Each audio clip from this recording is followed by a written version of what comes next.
बिस्मिल्लाहिर्रहमानिर्रहीम। जिस मैकेनिक का जैसे कि मोमेंट ऑफ इनर्शिया वाला ही हम टॉपिक स्टार्ट किया हमने, उसमें कुछ क्वेश्चन, कोई 5-6 क्वेश्चन एग्जांपल जैसे बुक की तरतीब से हम कर रहे हैं, क्वेश्चन वहाँ से लेते हैं, फिर उसको हम अपने मेथड से करते हैं।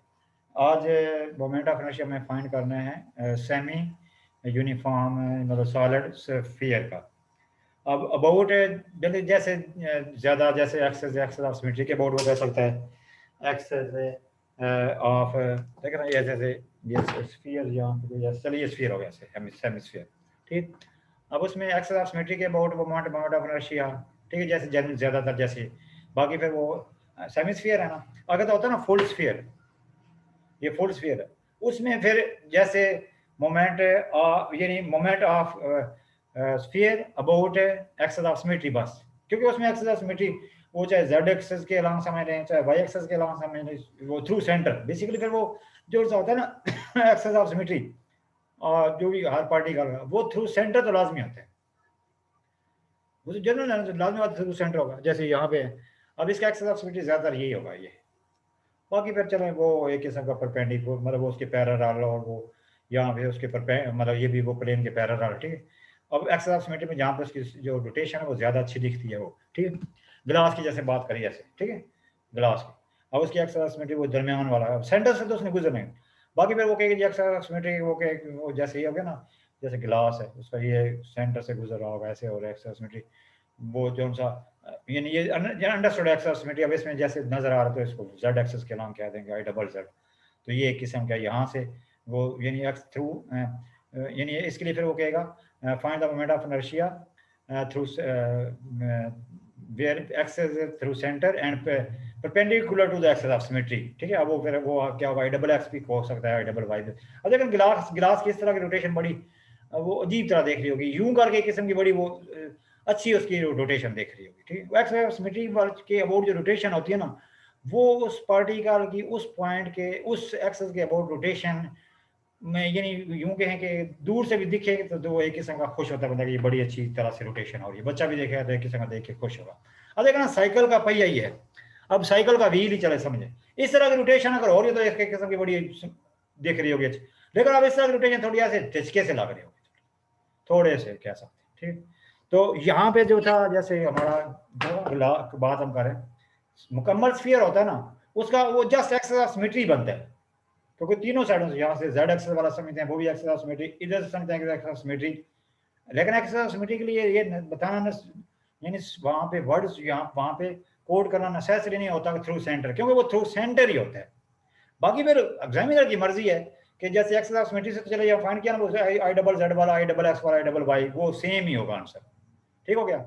लेकिन अगर वो एग्जामिनर कह दे तो ये चीजें फिर हमने करी हुई, वो parallel axis theorem, perpendicular axis theorem, ये फिर साथ एक जर्नल सा भी फिर जैसे होगा ना 5-6-7 एग्जांपल्स तो होगी ना ऐसे, मतलब बीच में भी तो 7 क्वेश्चन में किया था ना, यहाँ से फाइंड कर लिया है यहाँ से, या चले यहाँ से अगर मुकम्मल स्फीयर है वो कहेगी कि थ्रू एंड थ्रू जैसे स्फीयर है ना, स्फीयर के एज से, अब यहाँ पे बॉल नजर आया ना कुछ, स्फीयर के एज से वो सेंटर वाला एक किस्म का फिर या हमने करेंगे क्वेश्चन में, वो डिपेंड करता है क्वेश्चन की मार्क्स वगैरह को भी, ठीक है। या चले सेंटर वाला अगर हमें गिवन है पता है कोई इसका मतलब देखिए ना फेमस जो होते हैं ना आंसर्स भी चले यहाँ पे कह दें, moment of inertia of sphere through axis of symmetry through मतलब एक्स एक्सेस वाई एक्सेस, इस तरह से।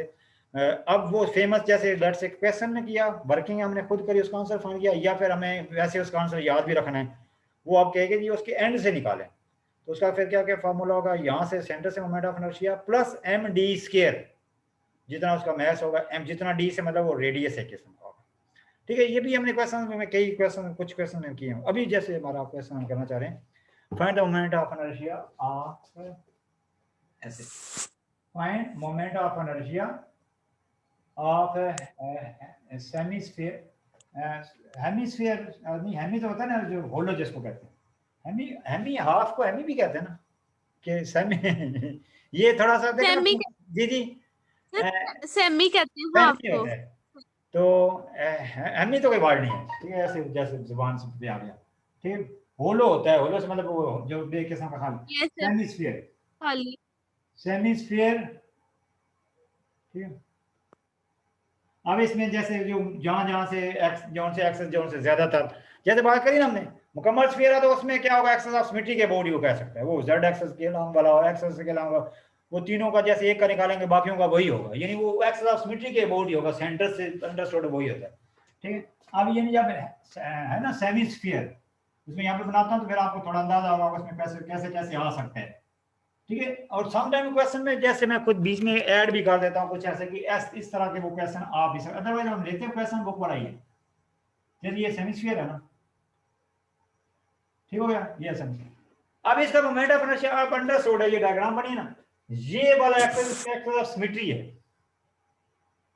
देखना जैसे मुकम्मल होता वो चाहे जेड एक्सेस के अलांग वाला होता, चाहे एक्सेस वाई एक्सेस के अलांग वाला, चाहे एक्सेस के अलांग, वो एक्सेस ऑफ सिमेट्री तीनों वही है, तीनों में आंसर एक जैसे है, क्योंकि तीनों सेटों से उसकी जो रोटेशन है वो एक जैसी दिखेगी, ऐसे का। ठीक है, दोबारा अभी सेमीस्फीयर में क्या होगा, एक्सेस यानी ये क्या लाएगा, जो सा ये जेड एक्सेस वाला है एक्सेस, ये एक्सेस ऑफ सिमेट्री होगा, जैसे बाकी ये एक्स एक्सेस वाला है, और कौन सा जी वाई एक्सेस है, तो इनके अलाउंग जो मोमेंट ऑफ इनर्शिया होगा वो क्या लाएगा, यानी ये एक्सेस कहलाएंगे एक्सेस, यानी ये वाले एक्सेस वो कहलाएंगे जैसे पहले बनी थी ऐसे। ठीक है, वैसे में फिर डायग्राम बनाने में ये होता है ना, बड़ी टेक्निक होती है, मैं दोबारा जरा बना देता हूँ, ये ये दोबारा जरा देख, ये हो गया ऐसे। ठीक है, अब जब इसको इस तरह से करना है ना ऐसे, अब इसका मतलब ये कि ये इसमें आप देखें, उनको डायग्राम बनाना एक अलग से कॉन्सेप्ट है, तो ये इस तरह से चले और नीचे ले आते हैं, ये फिर एक किस्म का यहाँ से गुजरता है बेसिकली, यहाँ पे ऐसा। चलो ठीक हो गया, यानी ये क्या है, उसका एक्स एक्सेस है, ठीक, ये वाई एक्सेस है, ये जेड एक्सेस। जेड एक्सेस क्या है, एक्सेस ऑफ सिमेट्री, यानी एक्सेस ऑफ सिमेट्री से मोमेंट ऑफ इनर्शिया फाइंड करने को कहता है, देखते हैं आई डबल जेड फाइंड करना, जैसे अब उसमें दो पार्ट उसमें find moment of inertia through axis of symmetry, axis of symmetry, and second क्या है जी, वेयर एक्सेस perpendicular, ठीक, perpendicular to axis of symmetry,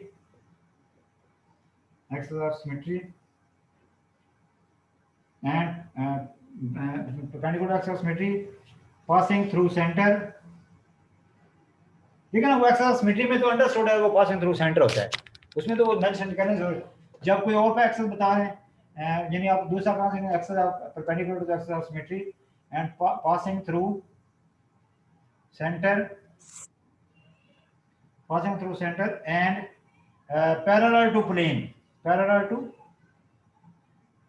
ये parallel to plane। ठीक है, चलो अब देखें, अब इसका ये मतलब जैसे वो गिलास जैसे कोई प्याला समझ रहे हैं, उसकी वो हो गई ना एक्सेस ऑफ सिमेट्री, अब उसके यहाँ से यानी यहाँ से उसकी इस तरह की रोटेशन हो और इधर से ऐसा रोटेशन हो, वो दोनों एक जैसे होंगे, इसका मतलब आई डबल एक्स यानी एक्स के अलावा मोमेंट ऑफ इनर्शिया, वाई के अलावा मोमेंट ऑफ इनर्शिया, वो एक जैसा आंसर आएगा, यानी एक का अगर निकालें फाइंड करेंगे दूसरे का आंसर बाई सिमेट्री लगेगा, लेकिन आई डबल जेड वाले का उनसे डिफरेंट होगा। ठीक है, तो वो जैसे अब ये इस तरह से अगर दोनों हमें करने हैं, ठीक है, तो ये करते हैं आई डबल, जिसके लिए हमें वर्किंग का सॉल्यूशन में कुछ तो है ना पॉइंट्स जो हर क्वेश्चन में होते हैं, ये मोमेंट ऑफ इनर्शिया फाइंड करने के लिए लेट कर लेते हैं टोटल मैस मतलब जो पार्टिकल है उसके मैस को क्वेश्चन में गिवन हो तो वो ले लेंगे, क्वेश्चन में गिवन हो तो वो यूज कर लेंगे, अगर नहीं गिवन तो जनरल में तो हम एम ही लेट करते होते हैं ना इन जनरल। ठीक है, अब यहाँ पे उसका जो सा अब ए डेंसिटी यूज होगी, डेंसिटी मतलब मैस पहले सॉरी वॉल्यूम होगा इसका। ठीक, वॉल्यूम क्या होगा, जो पूरी रहती है ना यानी बॉल, उसका वॉल्यूम होता है 4/3 पाई आर क्यूब, तो ये हाफ की वजह से बन जाएगा 2/3 पाई, उसके रेडियस को चले हम कुछ कह देते हैं ए कह देते हैं, क्वेश्चन में अगर गिवन होगा तो वो, क्वेश्चन में अगर उसका रेडियस गिवन होगा तो वो, अगर नहीं गिवन है तो अब हम फिर अपने पास सेलेक्ट करेंगे, यहाँ पे ना moment of inertia of uniform semisphere, या इसको सॉलिड भी लिख सकते हैं, यूनिफॉर्म से मतलब के बीच में भरा हुआ है, जैसे मैंने एक वर्ड यूज किया था वो होलो से मतलब खाली होता है। ठीक, ये 2/3 पाई आर क्यूब, आर की जगह आएगा ए क्यूब, ये बात। अब डेंसिटी का जैसे फॉर्मूला होता है मैस पर यूनिट वॉल्यूम, तो मैस के नीचे वो आएगा पर यूनिट वॉल्यूम, ये तो हर क्वेश्चन में आपको ऐसे करना होता है पर यूनिट वॉल्यूम, ये बन जाएगा पाई a क्यूब, यहाँ पे 2 आएगा, यहाँ पे 3 आएगा, होगी बात। अब वो मार्कर मैं देखता हूँ इसका नेट जो है जैसे इधर से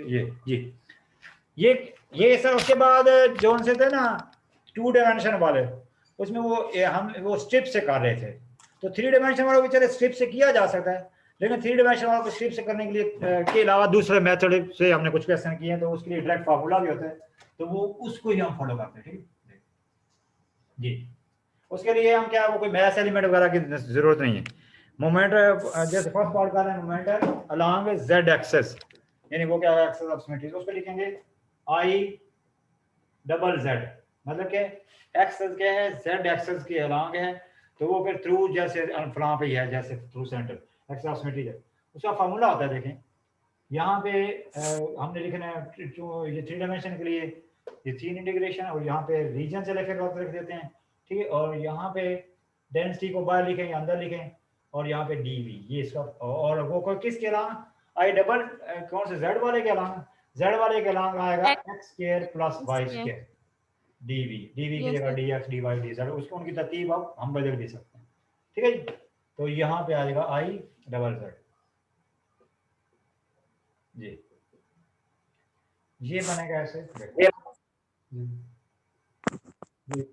पूछा जी, अच्छा यहाँ पे आप जेड डेट जो हम साथ देखें, और एक और यहाँ पे ये तो चलो फार्मूला लिखा सर हम लोग ये फॉर्मूला लिखने से पहले लिखेंगे as we know that moment of inertia along z axis। हाँ, ये z एक्सेस जैसे होता ना y एक्सेस के अलोंग होता, ठीक, तो फिर यहाँ पे y वाला यूज ना होता, मुकम्मल जो होता ना x के प्लस y के प्लस z स्क्वायर, उसमें वो मिस हो जाता है बीच वाला, यानी जिसके अलोंग है वो मिस बीच में से फर्क करा देता है। ठीक, तो अब अभी ये फार्मूला भी है, इसकी लिमिट्स भी फिर उसके अकॉर्डिंग जहाँ से जहाँ तक है, लेकिन जैसे आप वेक्टर एनालिसिस में करते होते थे ना, जैसे वो क्वेश्चन में कभी लिखा होता था using spherical coordinate, using cylindrical coordinate, उसमें चलो लिखा होता है, फिर आगे कोई क्वेश्चन ऐसा भी आ जाए ना, कोई इंटीग्रेशन में इस तरह कॉम्प्लिकेटेड इस तरह, फिर उसकी जो है ना हमारे पास लिमिट्स, ठीक है, ये जो ये जो इंटीग्रेंड की वो लिमिट्स हैं, लोअर लिमिट अपर लिमिट उधर से, या फिर जैसे अब हमारे पास चूंकि हमारे पास जो पार्टिकल ऐसा है वो स्फीयर है, पार्टिकल स्फीयर है, तो हम इसमें स्फेरिकल कोऑर्डिनेट यूज कर लेते हैं। स्फेरिकल कोऑर्डिनेट यूज करेंगे तो इजी हो जाएगा, अदरवाइज इंटीग्रेशन में थोड़ा टाइम लगेगा। अब we are using spherical coordinate, ठीक है, क्योंकि हमारा जो इंटीग्रेशन जो है हमारा पार्टिकल स्फेरिकल है किस्म, तो हम क्या करेंगे इन स्फेरिकल कोऑर्डिनेट, यानी अब इसको यूज करेंगे, फिर उसमें एक्स की जगह पुट करेंगे, वाई की जगह पुट करेंगे, और D X D Y D Z की जगह, इधर फिर इसकी जगह बदल भी सकती है ना, यानी स्फेरिकल कोऑर्डिनेट। तो फिर उसकी तरफ कर देखें जी, ये x किस इक्वल होता है, x is equal to a cos theta, x is equal to a sin theta cos phi, ठीक हो गया, ये अब आपने याद रखना, and y is equal to a sin theta sin phi, and z is equal to, बीच में लाइन डाल देता हूँ, थोड़ी सी पार्टीशन कर देता हूँ, z is equal to a, ये रेडियस जितना है वो आएगा cos थीटा, ठीक हो गया, और इसमें अब a नहीं यूज करना, इसमें हमें r यूज करना, हो गया क्लियर, क्योंकि रेडियस को हमने फिर वेरी कराना है यहाँ से यहाँ तक, वो तो फिर लिमिट्स में हम लिखेंगे, ठीक होगी। अब देखें, यानी ये स्फेरिकल कोऑर्डिनेट में होता है, फिर बाकी हम बताते हैं, जो रेडियस है, ठीक, रेडियस है वो उसने कहाँ से कहाँ तक जाना है, 0 से a तक, 0 से a तक, और थीटा ने मुकम्मल स्फीयर में जाना था 0 से पाई। अब हाफ स्फीयर में ये वेक्टर्स में इस पे आपने बड़ी डिटेल में किया हुआ है, तो ये 180 के बजाय हाफ यानी 90 यूज हो जाएगा। अब चाहे मुकम्मल स्फीयर है, चाहे मतलब सिर्फ ये जब हाफ होगा ना स्फीयर, हाफ में ये आधा हो जाएगा, अब क्वार्टर में भी ये आधा होगा, जब हाफ के बाद जब यानी चौथा हिस्सा होगा, फिर उसमें आधा हो जाना है 5 जी, 5 सिर्फ फाई हम लोग किसको ले रहे होते हैं, मतलब थीटा तो एंगल है ना, वहां पे फाई कौन सा एंगल है, एंगल है, वो कहाँ पे अब बनता है फाई का फाई? मतलब यहाँ पे ये है, फाई का ये मतलब है, फाई का ये मतलब है, ठीक है। अगर इस तरह टोटल भी आधा रोटेशन। ग्लास हो जाता ना, इस तरह भी आधा आधा स्फीयर हो जाता, फाई का फिर ये मतलब। अब ये नहीं, अब जैसे चौथा देखना, अभी मुकम्मल स्फीयर में नहीं, फाई पूरा यूज होगा, फाई मतलब 0 से 2 पाई यूज होगा। मुकम्मल स्फीयर में भी जो फाई है वो 0 से 2 पाई यूज होगा। आधे स्फीयर, मुकम्मल स्फीयर में थीटा ने मुकम्मल स्फीयर में वो बेसिकली कौन बनती है, ये वेक्टर में जैसे कुछ किया। मुकम्मल स्फीयर में जो थीटा की लिमिट्स होती है 0 से पाई, अब हाफ की वजह से ये मुकम्मल में होती है 0 से लेके पाई, अब आधे स्फीयर की वजह से ये आधा हो गया, लेकिन अब आधे यस में सर। ये इतना रहेगा, ये वाला इतना ही रहेगा। बेसिकली देखना वो है तो पूरी राउंड ही ना, है ना वो पूरा यस राउंड सर। ही, लेकिन अगर वो चौथा हिस्सा हो जाए तो फिर वो 0 से 90 हो जाएगा। वो पहले 2 पाई है तो अब 0 से पाई हो जाएगा, अब चौथे के बजाय 8वां हिस्सा हो जाएगा ना, फिर वो 0 से 90 हो जाएगा। यानी ये वाला तब इफेक्ट होगा जब वो वाला सर्कल यानी वो डिस्टर्ब हो। यस सर ठीक है। वो बेशक हाफ स्फीयर ऐसे भी हो। अब सर फिर हमने पाई को ऐसे देखना है, जी हाफ सर जब ठीक होना है। है तो इसने आधा हो जाना, आधा हो गया। बेसिकली इसकी मुकम्मल रेंज, इसकी जो मुकम्मल लिमिट्स है, इसकी मुकम्मल रेंज 0 से लेकर पाई है। चलो अब ये हमने सब्स्टिट्यूशंस करनी है। बाकी इसमें जो डी वी बन जाता है ना, डी वी, ये सारी चीजें जरा फिर इसमें डायरेक्ट करनी होती हैं। जो इसमें डी वी आता है वो आता है R square sine theta D R D theta D phi.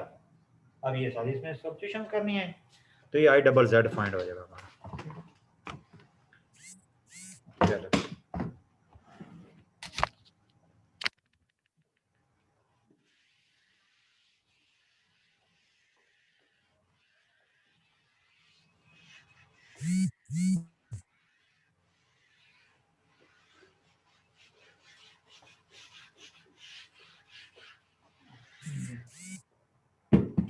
ये कहाँ पे देखें, डी वी कहाँ पे, कौन से जी। अब ये उसमें वैल्यू पुट करेंगे, I double Z is equal to rho by लिख देते हैं, ठीक है। इसकी मैं लिमिट में बाद में लिखते हैं, पहले ये देखते हैं। एक्स की जगह क्या बन जाएगा, R square sine square theta cos square phi, ठीक हो गया। और वाई की जगह आएगा R square theta sine square theta sine square phi, ठीक हो गया। और साथ क्या है, डी वी की जगह आर स्क्वायर, ठीक, आर स्क्वायर साइन थीटा और साथ क्या बन जाएगा डी आर डी थीटा। इसके अकॉर्डिंग अब लिमिट लिखते हैं। आर की लिमिट है 0 से लेके ए तक, आर की लिमिट है 0 से लेके, मैंने इधर आर की आंटी मैं कोई शायद गलत लिखी, 0 से ए तक, नहीं वो जितना रेडियस होता है, आर चूंकि हमने दरमियान में लिखा हुआ है। फिर थीटा की लिमिट 0 से पाई बाई 2 जो वहां पे डिस्कस करिए मैंने, ये क्या है 0 से लेके 2 पाई। बस इसके टुकड़े करके इंटीग्रेशन करनी है। आर का बीच में कोई ताल्लुक नहीं, ठीक है ना।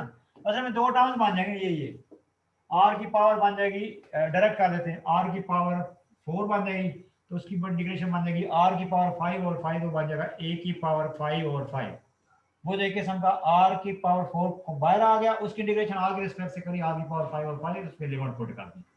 अब जो बाकी दोनों टुकड़े हैं ना, ये थीटा वाला 5 वाला, उनका भी आपस में कोई ताल्लुक नहीं है, उन दोनों का आपस में कोई ताल्लुक नहीं है। साइन स्क्वायर लिखो है ना, चलो देख लो तो कोई सिंप्लीफिकेशन अगर होती है तो इस तरह साइन, हाँ ठीक है, चलो यूं कर लेते हैं। वो अगर कॉमन ले लेंगे ना, चले वो कॉमन ले लेंगे, साइन स्क्वायर थीटा कॉमन ले लेंगे, आर को चलो बाहर निकाल लिया ना, जो सा थीटा वाला है वो क्या जी साइन स्क्वायर थीटा, देखिए साइन क्यूब हो जाएगा, साइन क्यूब थीटा वो कॉमन आ गया, और वो एक किस्म का cos के प्लस साइन के वैसे ही बनेगा, 5 वाला वैसे ही खत्म हो गया। जी बताएं,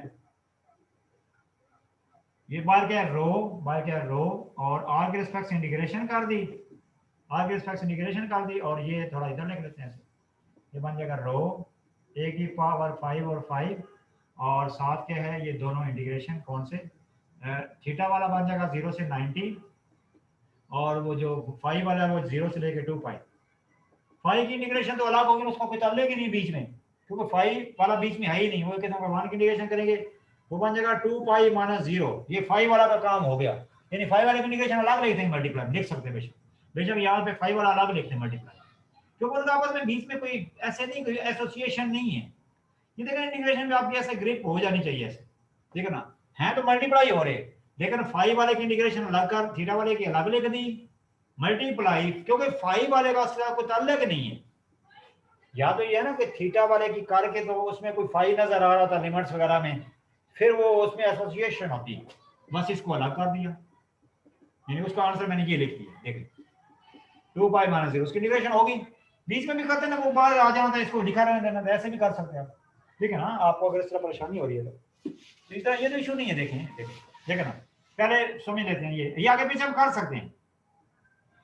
ये लिखा हुआ है ना ऐसे, कौन सा साइन क्यूब, ठीक है, इनटू 1 वो cos के प्लस साइन के की जगह D theta D phi, phi वाले को पहले बीच में लिख दिया, नहीं इधर लिमिट्स उसकी पहले लिख दी, मैंने वो खुद अरेंज किया है खुद से, आगे पीछे कर सकते हैं। तो देख लें थीटा की फाई के रिस्पेक्ट इंटीग्रेशन होगी 1 की, क्योंकि ये तो कांस्टेंट है ना फाई के लिए, वो हो जाएगी फाई एंड उसकी जगह आएगा 2 पाई माइनस 0 बस, यानी फाई वाले का काम हो गया। और ये बार जो लिखा हुआ ये लिखा हुआ है, ये जो बार लिखा हुआ है रो ए की पावर 5 और 5 थोड़ा सा यूं कर लेते हैं इनटू क्या जी 2a और 2 पाई माइनस 0। अब साइन क्यूब की थीटा के रिस्पेक्ट से, मतलब थीटा है ना, तो वो कौन सा होगा, ये कौन सा थीटा के लिए ये लिमिट्स हैं, ये वाली वो वैल्यू थ्योरम यूज कर लेते हैं 3 2, ठीक है, बस आंसर आ गया। ये बन जाएगा 4/15, ठीक, 4/15 साथ का ये आएगा a की पावर 5 4/15 साथ क्या आएगा पाई। ये बताएं, ये बताएं, बिना बताएं यस सर, जी क्या सर ये क्लियर है। इंटीग्रेशन असल में बाप किस तरह ग्रेप कॉलेज हो जाना चाहिए। लेकिन आर का कोई बीच में बाकियों के साथ ताल्लुक नहीं, आर की इंटीग्रेशन कर को उसको बाहर करा दिया, साइड पे लिख दिया। इस तरह फाई का बीच में यस सर, साथ कोई ताल्लुक नहीं, फाई की इंटीग्रेशन करके मैंने साइड में निकाल दिया।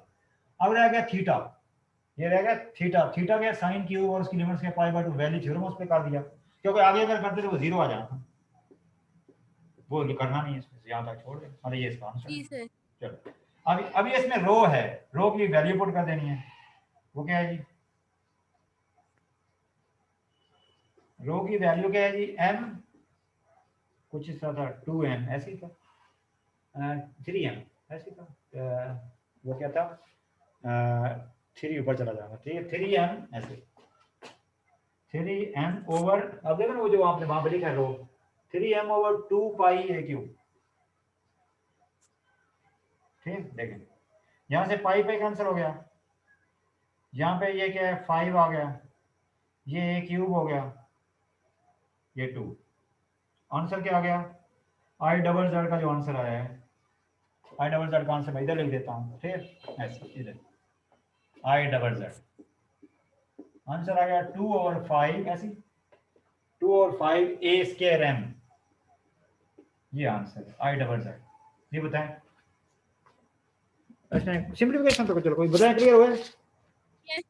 ये फिर मैं ना पेज सेंड कर देता हूँ आपको, फिर अभी टाइम भी है ना, मतलब मीटिंग जैसे भी ऐड मतलब होता है ना, चले टाइम वो अभी हमने आई डबल एक्स करना, आई डबल यानी वो एक्स का सिमेट्री से हमने फाइंड कर लिया ना, अब X is perpendicular to the X का symmetry and then X is passing through centre and parallel to the वो जो उसकी बेस है उसके पैरेलल। तो उसके लिए फिर हम क्या करते हैं, पहले इसकी मैं पिक्चर सेंड करूं अरेंज करने से पहले, ताकि आपके पास वो उसका सही सॉल्यूशन ऐसे से हो जी, ये बन जाएगा ऐसे जी जी यस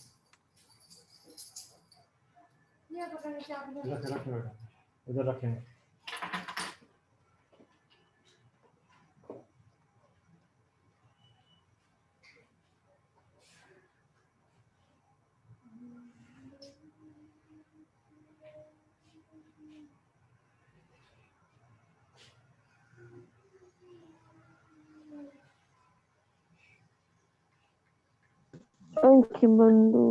क्या हो रहा है?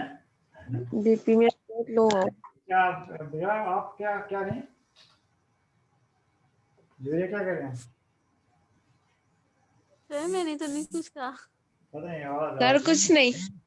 अच्छा चलो जी, ये अब नेक्स्ट जो हम करते हैं moment of inertia through x axis, ये हो गया ना, एक्स एक्सिस और वाई एक्सिस के अबाउट एक जैसा आएगा। अगर ये पूरा ऐसे होता ना बोर्ड, तो फिर वो एक्स एक्सिस पर जेड एक्सिस वाला एक्स एक्सिस वाला के बोल वाई, वो तीनों के सेम होता है, उसमें फिर वाई स्मिथ मतलब ऐसे लिख देते हैं।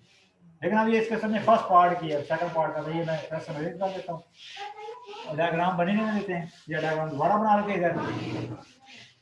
देखो वो कोऑर्डिनेट वही यूज होंगे, आप फार्मूला थोड़ा चेंज होगा। जो सा जी डायग्राम चले यहाँ पे दोबारा बना लेते हैं ऐसे ऐसे, ठीक हो गया। सर इसकी रो की वैल्यू कैसे ली है, एक बार फिर बताइएगा। ठीक रो है सर, करना, मतलब रो तो हर क्वेश्चन में ऐसे होता है ना, M over volume, yes sir ठीक हर हो गया। क्वेश्चन में ऐसे होता है वॉल्यूम। कभी मतलब वो 2 डायमेंशनल तो एरिया यूज होता है, 1 डायमेंशनल लेंथ यूज, उसका वॉल्यूम जी क्या सर है, ठीक है। आधा स्फीयर है ना, 4/3 पाई आर ए क्यूब, ये रेडियस ही है, 3 ऊपर चला जाएगा, जी सर। ठीक है, क्योंकि वो आधी आधी जमीन जैसे है मतलब बॉल, ठीक है। ये तो दोबारा सर फुल के लिए क्या होगा, फुल स्फीयर के लिए? क्या चीज कह रही है, फुल के लिए आपने क्या बताया, फुल स्फीयर के लिए वॉल्यूम?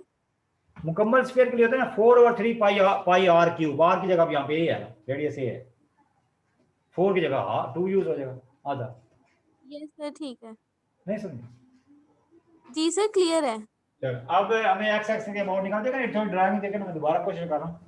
अब देखना ये अगर हम बॉल चल पहले बना लेते हैं इससे, वो फिर थोड़ा बड़ा बनाना पड़ेगा, सही तब ऐसे ये ऐसे, अब ये हम ऐसे ऐसे इसको ये जितना बड़ा बनाएंगे तब ज्यादा बनाएंगे, ये थोड़ा वो ये ड्राइंग थोड़ी अलग से ऐसे इसको दोबारा, यानी वो जैसे उसमें जरूरी नहीं कि वो दरमियान से गुजर रहा हो, डायग्राम प्रॉपर्ली तो वो बनती है, लेकिन आप यहाँ पे समझे मतलब ये होता है बेसिकली। अब ऐसे गुजरना तो इसमें इधर से ना वो तो प्रैक्टिकली में दिखता है ऐसे। चलिए ये z एक्सिस हो गया, ये x एक्सिस हो गया, y एक्सिस हो गया। अब हम फाइंड करते हैं through x axis through y axis, बाकी उसमें जो कोऑर्डिनेट वो यूज होंगे, x coordinate, y coordinate, z coordinate, spherical coordinate वाला, ये x के अलावा या i double x i double y, working में आंसर का बीच में वो डिफरेंट होगा, लेकिन आंसर सेम आएगा, i double x i double y। यहाँ पे रो होगा और यहाँ पे इसी तरह से r लिखना है, यहाँ पे क्या बन जाएगा y square plus z square. अब हम वो कोऑर्डिनेट को पहले लिख चुके हैं, एक्स इक्वल होता है y स्फेरिकल कोऑर्डिनेट में, using spherical coordinate, using spherical coordinate. देखें रो का भी कोई पुराना जो हमारा जो पैसे तो वही चल रहा है, रो को भी रहने पे पुट करेंगे। ये देखें इधर बन जाएगा, इसकी जगह आएगा ए स्क्वायर साइन स्क्वायर 5, और वहां पे आएगा A square cos square theta Z की, और देखो वो आपके पास लिखी है ना पहले, A square cos square theta, D V की जगह आएगा R square sine theta D R D theta D 5, ठीक है। और लिमिट्स क्या होगी, और चूंकि ये वही जैसे सेमीस्फीयर है ना, लिमिट्स वही होंगे, आर की लिमिट होगी 0 से लेके थीटा, ये मैंने आर लिखा है, रीजन इसको कहते हैं, ये पाई बाई टू थीटा की, और ये क्या है 0 से लेके 2 पाई तक, और ये बाय रो लिखा, ठीक। अब हम इस पे वर्किंग करते हैं, आर का वही जगह ना, ये बीच में गलती से मैंने ये लिख दिया है, आर लिखना था, गलती से ये लिख दिया, ठीक। वो पीछे भी तो आपने किया ए आर है, ये बन जाएगा आर का तो वही जगह, आर की पावर 4 होगी, मल्टीप्लाई होगी, उसकी इंटीग्रेशन कर देते हैं, यानी आर को टोटली तौर पे आर की पावर कॉमन लेके आर की पावर 4 उसकी इंटीग्रेशन करते हैं, आर की पावर 5 और आर की लिमिट से ये पुट करनी है और 0, वो बन जाएगा रो ए की पावर 5 और 5। बाकी जरा देखें, बाकी में देखें वहां पे है G sine square theta sine cube theta, और उसमें भी उसी तरह से नहीं देखो, उसमें वो 5 दोनों में था, इसमें 5 दोनों में नहीं है, इसमें 5 दोनों में नहीं है, इस वजह से वो कॉमन से फायदा नहीं होगा, इसी दो अलग अलग बन जाएंगी, इंटीग्रेशन 1 इंटीग्रेशन 2। मैं जरा लिख देता हूँ यहाँ पे, ये क्या जी 0 से लेके जैसे बस के यही हमने अंदर लिखा हुआ है 0 से 2 पाई, ठीक हो गया, और यहाँ पे क्या जी साइन है, आर वाला तो काम से बहुत चला गया ना बाहर, और अब ये मल्टीप्लाई हो रहा है, फिर साइन क्यूब और साथ क्या है साइन स्क्वायर 5, ठीक हो गया, प्लस क्या जी कॉस स्क्वायर, और साथ क्या जी साइन थीटा, दोनों में ऐसे ही है, दोनों की अलग अलग तरह लिख देते हैं ऐसे, इसके साथ लिख देते हैं डी थीटा डी 5, वहां पे जरा इसको अलग अलग लिख देते हैं ऐसे, ठीक है। और वो क्योंकि दोनों की इंटीग्रेशन का जरा डिफरेंट मेथड होगा, उसमें फाई वाला है ही नहीं ना। तो ये जी cos square sin theta d theta d phi चल लिमिट्स क्या है, थीटा की लिमिट्स हैं जी 0 से लेके π/2, फाई की सर लिमिट ऊपर से नजर नहीं और आ टाइम को जरा देखना, फिर जैसे कहीं जल्दी जल्दी करें, कहीं पर जैसे थोड़ा सा रह जाए तो फिर वो ऐसे मीटिंग पर वो थोड़ा सा अजीब हो जाता है। 31 मिनट हो गए, हो जाएगा इंशाल्लाह, कोई नहीं। जी कोई पूछ रहे थे जी, आप क्या कह रहे थे? जी सर मैं यही कह रही थी, वो ना नजर नहीं था आ रहा, अब आ रहा है। ऐसे मेरा उधर वो सामने देख रहा हूँ, फिर मुझे पता ना मैं सही कर रहा था उसकी डायरेक्ट। ये देखें, ये बन जाएगा I XX ये कि जी रो a की पावर 5 और 5। अब देखो ना, इसमें इंटीग्रेशन थीटा का के पे अलग वर्किंग करेंगे, वो थीटा वाले की तो वही है वैली थ्योरम, थीटा वाले में तो वैली थ्योरम यूज, फाई वाले में हाफ एंगल यूज करना पड़ेगा। फाई वाले में देखो ना, इस लेवल पे जरा डायरेक्ट करने की कोई, दोनों का आपस में कोई ताल्लुक नहीं है। थीटा वाले की होगी 3 के ऊपर 2 आ जाएगा, थीटा वाले का काम हो गया। अब फाई वाले में जरा देखिए, और ये बाहर है दोनों के, ठीक। फाई वाला जी उसके साइन हाफ वाला रूट यूज करेंगे, हाफ एंगल वाला यूज 1 माइनस cos 2 थीटा 1 की हो जाएगी ओवर 2 आ जाएगा ना, ओवर 2 जैसे 1/2 ऐसे ऐसे लिख देते हैं, वो जो हाफ थीटा वाला है, यानी 1 माइनस cos 2 थीटा ओवर 2, वो 2 ये लिख दिया। 1 की हो जाएगी 5 माइनस cos 2 थीटा की हो जाएगी साइन मतलब 2 5 ओवर 2। ये बताएं, इसकी जो लिमिट्स हम लिखेंगे, इसकी लिमिट्स क्या है, 2 पाई और 0, बताएं जी, बताएं सिंपल। जी सर क्लियर। थीटा वाले यस की सर। निकाल देना, वो ये जो 1/2 मैंने डाला है, ये उसका डाला है, वो जो हाफ एंगल वाला होता है, वो अब नीचे 2 कहने, उसको मैंने ऐसे करके लिख दिया, लिमिट और उसमें डाल दी 2 पाई और 0। अब इसका सिर्फ देखें ना, ये 2 पाई पे भी 0 होगा, 0 पे 0, ये आंसर आ जाएगा। अब दूसरे को देखें, फाई का ताल्लुक नहीं है बीच में, फाई के 1 की इंटीग्रेशन करेंगे, वो आ जाएगा 2, वो आ जाएगा 2 पाई माइनस 0। cos स्क्वायर का डेरिवेटिव मौजूद है, मतलब cos का माइनस साइन समझ के, वो बन जाएगा cos क्यूब, माइनस के साथ डिवाइड करना पड़ेगा ओवर 3, ओवर -3 कर दिया, क्योंकि cos का डेरिवेटिव माइनस नहीं था, वो माइनस वाला इशू हमने इस तरह से कर दिया, ठीक हो गया। इसमें लिमिट्स डालेंगे हम,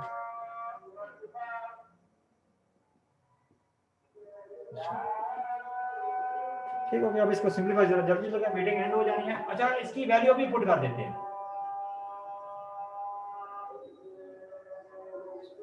रो की वैल्यू जरा बाद नहीं करते हैं।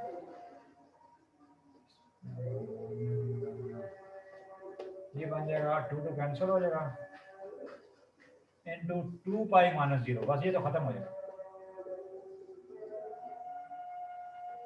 2 पाई 2 cos 90 होता है 0, cos 0 होता है 1, cos 90 से cos 0 माइनस प्लस 1/3।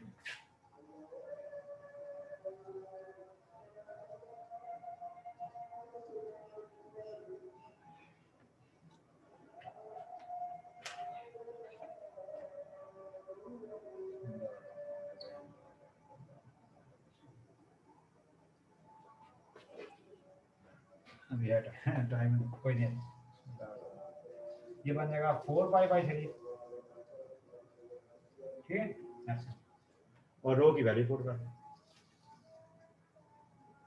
ठीक, उधर भी 4 पाई, यानी आंसर इसका भी हो जाएगा, यानी कुदरत भी है जैसे। अब मेरा मतलब यानी असल में जो वो तो याद रखे होते हैं ना कि वो जो मुकम्मल स्क्वायर का वही आना, लेकिन अब इसमें भी मतलब नेचुरली आंसर वही है।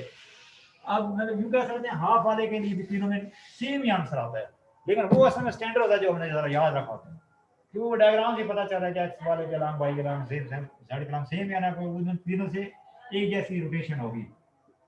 अब इसका आंसर मतलब वही है, देखिए रो की ये क्या जी 4 पाई a की पावर 5 ओवर क्या था 15 इनटू रो की आप वैल्यू पुट कर देनी बस वही, क्योंकि वो आंसर इसका उसका भी इसी तरह से आया था। रो की वैल्यू क्या है 3m ओवर क्या था 2 पाई a क्यूब, सिंप्लीफाई करेंगे तो इसका भी आंसर ये नहीं, अब इस तरह I XX निकाल लिया, इस तरह I भी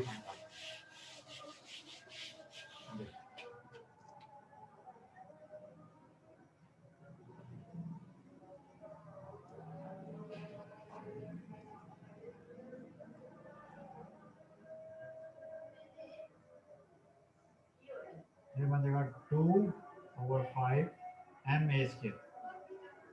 ठीक है, इसी तरह से देखिए, मतलब इस तरह से वो y वाले का भी वही है।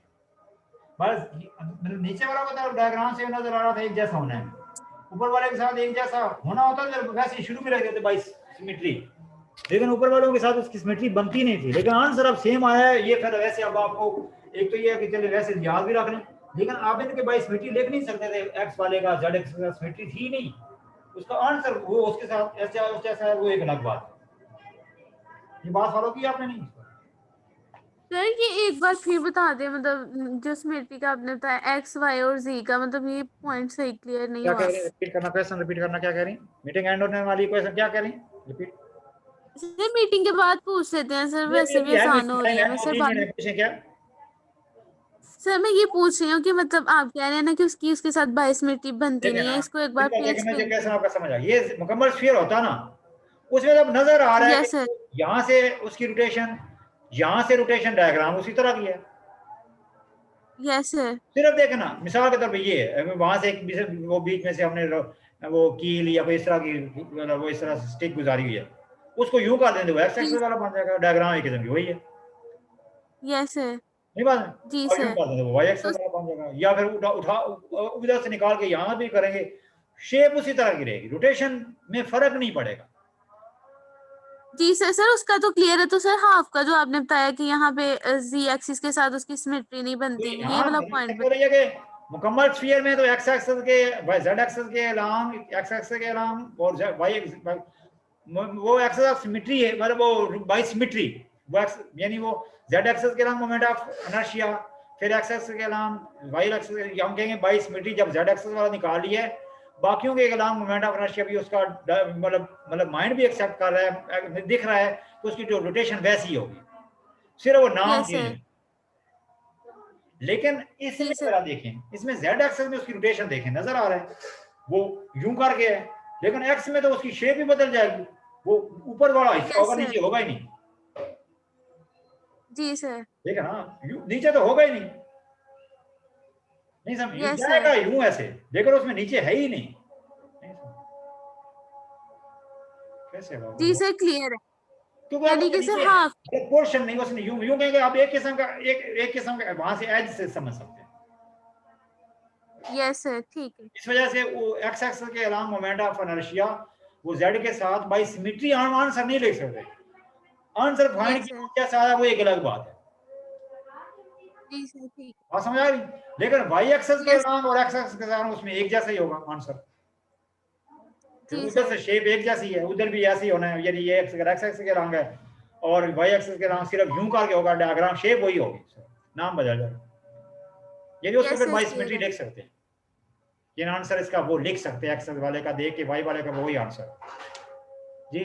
जी हाँ, अगर उसमें कोई सर अगर बी हमारे वगैरह वहां पे होता फुल है स्क्वायर, क्या करा, उधर सर भी अगर हमारे पास कंप्लीट स्फीयर होता तो फिर हम लोग एक का फाइंड करके बाइसिमेट्री फिर हाँ, दोनों का ये लिख जेड वाले सकते का फाइंड करके एक्स वाले का वाई वाले का वही आंसर होता है। Yes sir.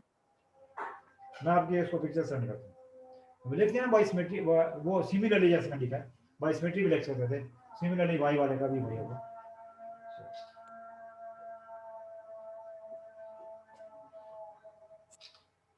अभी हम करेंगे वेक्टर्स, ठीक है। ये मीटिंग एंड करता हूँ, फौरन ही कोशिश, मैं थोड़ा सा पानी पी लूँ, बस फौरन ही ज्वाइन कर लेंगे 2-4 मिनट बाद है।